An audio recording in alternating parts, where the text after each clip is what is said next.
We warn the criminal and anti-human enemy that revenge and blood vengeance for the martyred imam and the martyrs of recent crimes is on the agenda of the country's armed force. Tehran's latest revenge barrage is crippling Israel's security with a new class of missiles. Iran has now kicked off the 24th wave of its True Promise 4 operation, showcasing a never-seen-before missile. Questions are swirling over whether Israel was caught off guard in these latest strikes, as air raid alerts to civilians reportedly came late. The growing fear now is that Israel's air defense systems may be struggling to keep pace with Iran's next-generation missiles. Iran has launched a fresh wave of attacks on Israel, firing new ballistic missiles toward Tel Aviv and several other key areas across the country. According to an IRGC statement, every missile fired in the March 6th barrage successfully hit its designated target, at least from Tehran's perspective. This latest round of strikes, the 24th wave of True Promise 4, was launched under the religiously charged code name Yer Mehdi. Air raid sirens blared across parts of southern and central Israel, while residents in Beersheba reported hearing several loud explosions. The IRGC claimed its missiles in Beersheba were aimed specifically at technology hubs, cybersecurity facilities, and military centers linked to Israel's war effort. IRGC-affiliated media reported that one Iranian missile struck Tel Aviv and then detonated a few minutes after impact, implying a delayed fuse or specialized warhead. Israeli media, however, said at least one missile was intercepted in the latest salvo and that there were no confirmed direct impact sites in populated areas. So far, there have been no reported injuries from this particular round of Iranian ballistic missile attacks, despite the alarms and explosions. The IRGC says its missile launches began almost immediately after Israel carried out strikes on targets in and around Tehran's Mehrabad airport.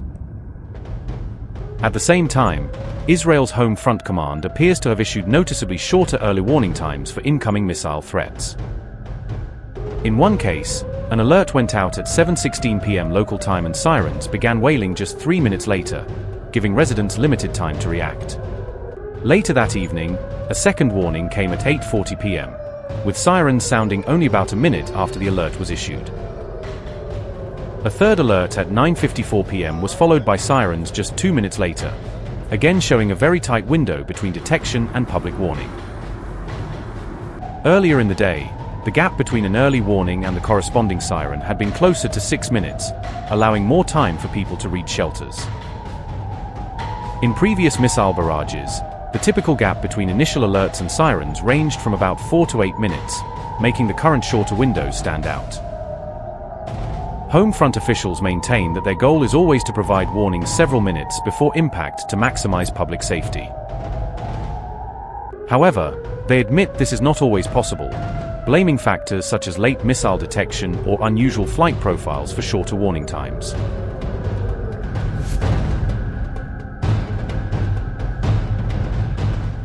The IRGC has emphasized that it is now using new generation missile systems in the latest waves of its True Promise 4 campaign.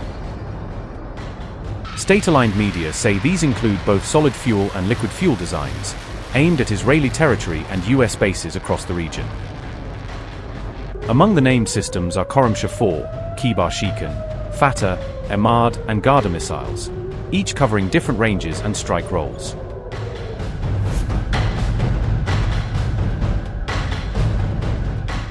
Back in Iran, large fires were reported at Tehran's Mehrabad International Airport after Israel launched its own retaliatory strikes.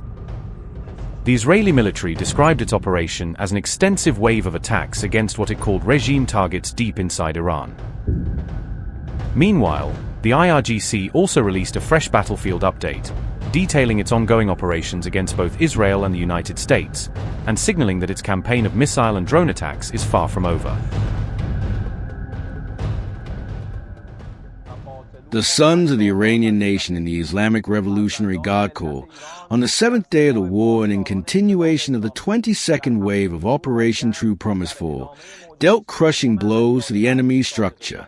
In this operation, the Americans and their equipment at the Old Afra base were targeted with precision weapons.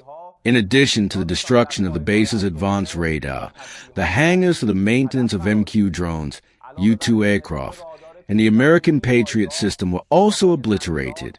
The Old Afra base in the UAE had been the source of the Americans' crime in the girls' school in Minab, where 165 innocent people were martyred. These operations against the base were carried out as retaliation against the American terrorists. During the attack on Al Udeid base, cruise and ballistic missiles were used to destroy the base's early warning radar, its auxiliary facilities, fuel depots, and both runways used by the Americans in their assaults on our country.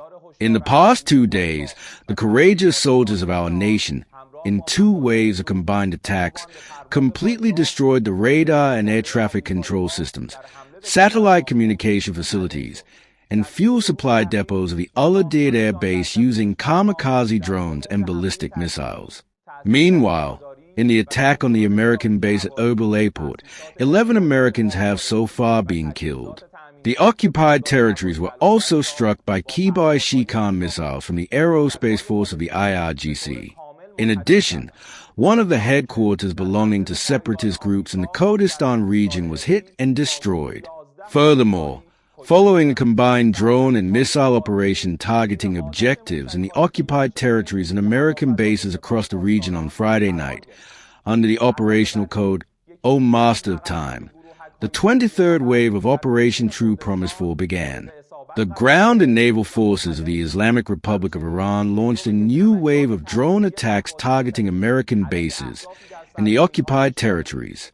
Since the early hours of Friday, the Navy has been launching heavy fire at enemy concentration points, U.S. bases, and equipment in Minhad, Camp Rivjan, and sites within the occupied territories of the Zionist regime.